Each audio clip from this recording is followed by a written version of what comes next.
Okay, I'm finally getting around to making a video I've been asked to make quite a few times. One of the most common questions I get asked is, what is a hedge witch? It's a little bit of a difficult question to answer, to be honest, but let's first off clarify exactly what I mean when I'm talking about a hedge witch. There are three different groups of people that kind of use the term in modern practice. The first one is that it is become a term that is being used, is synonymous with kitchen witch, with someone who works with a lot of herb lore and with someone who practices very kind of nature-based folk magic. One of the other terms is that it is used to kind of encompass anybody who has been taught or practices outside of a coven in a solitary manner. The other way, which is the way that I'm going to talk about, is that it's a term that has been derived from hedge rider, which is the direct translation of the Old English hag-tess. This is a term that has sprung up kind of in a few different 13th century Anglo-Saxon documents, and what I talk about when I say hedge witch is someone who is practicing a form of magic and witchcraft that falls in line with the way that the hag-tess may have done if they were still around. Now, when I say that, obviously, hedge-witchery is based on a form of sort of Anglo-Saxon, pre-Christian British magic. It is based on. I would love it if there was some kind of 13th century book, as a guide to being a hag-tess that we could translate and live by. It would be great, but no. The way kind of practices are formed now is based on the little snippets of documents and texts that are around, in research done by people a lot cleverer than me with history PhDs that you can look up and read, and it's really helpful that these people out there. What I would say is, hedge witchery isn't, it's not the be all and end all. It's not the form of pre-Christian magic and witchcraft in the UK at all. We think of today's makeup of paganism as being really varied and really diverse. And actually, when you look at the text and the number of different terms and the pattern in which they're used to describe different practices, it becomes apparent that, way back when, there was just as much variety in magical practitioners as there is now. There was, you have the term Wicca, which is where obviously the modern term Wicca has its roots, and took that from. You also have terms like word gastral, which roughly translates into herb worldly or herb carer, which would be, your form of kitchen witchery way back then. There's a dozen terms for different magical practitioners, and hag-tess is just one of them. People also, say, well, how were they different? What did they do? Which is an interesting question. The actual term hedge rider, the hedge in that, isn't necessarily talking about a hedgerow. That's, I think, why a lot of people confuse it with sort of modern kitchen witches.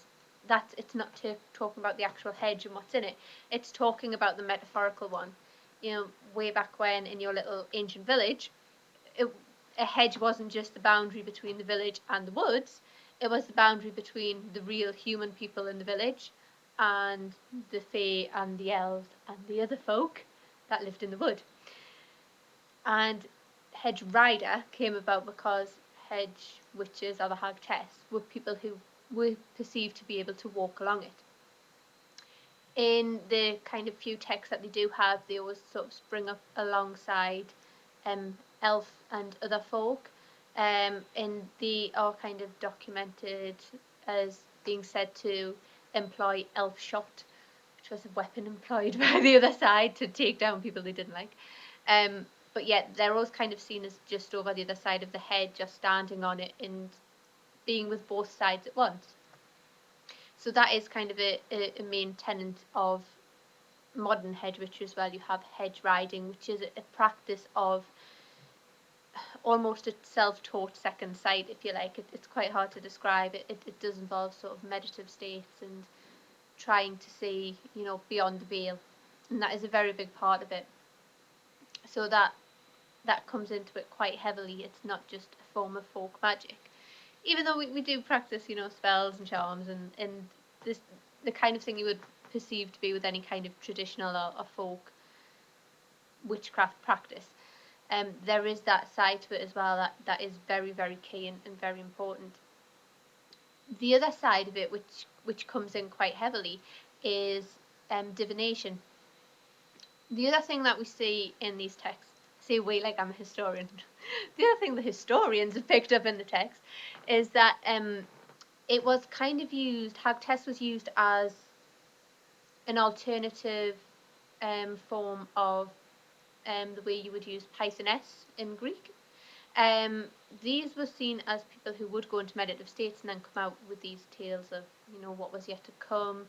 You know, they were kind of the oracles of 13th century England. So divination is actually quite a key part in it, from, you know, what the bits of history we have lead us to believe. So that's another key element. Personally, the kind of divination I do, a lot of divination. The kind that I do, I tend to like the forms of divination that aren't so easily spelt out. I do tarot reading, but I actually prefer tea leaf reading, fire spraying, the kind that involves actually going into that slightly altered state of consciousness, that slightly meditative state, and wait for to see what comes forward, rather than looking at pictures and each of them being assigned a set meaning. And it's that's the one I prefer. And I know people who also follow the Hedge-Witch path who would say that very similar things, but it's not true of everyone. But it, you know, it is a pattern that does seem to emerge amongst practitioners. So yeah, the main tenets are kind of folk magic, you know, working with the earth, this inherent belief and inherent use and communication with the other side of the veil, via kind of hedge riding. It is a very hard practice to describe hedge riding. It is, the only way I can describe it is a meditative state, and it is a bit like a self-taught second sight.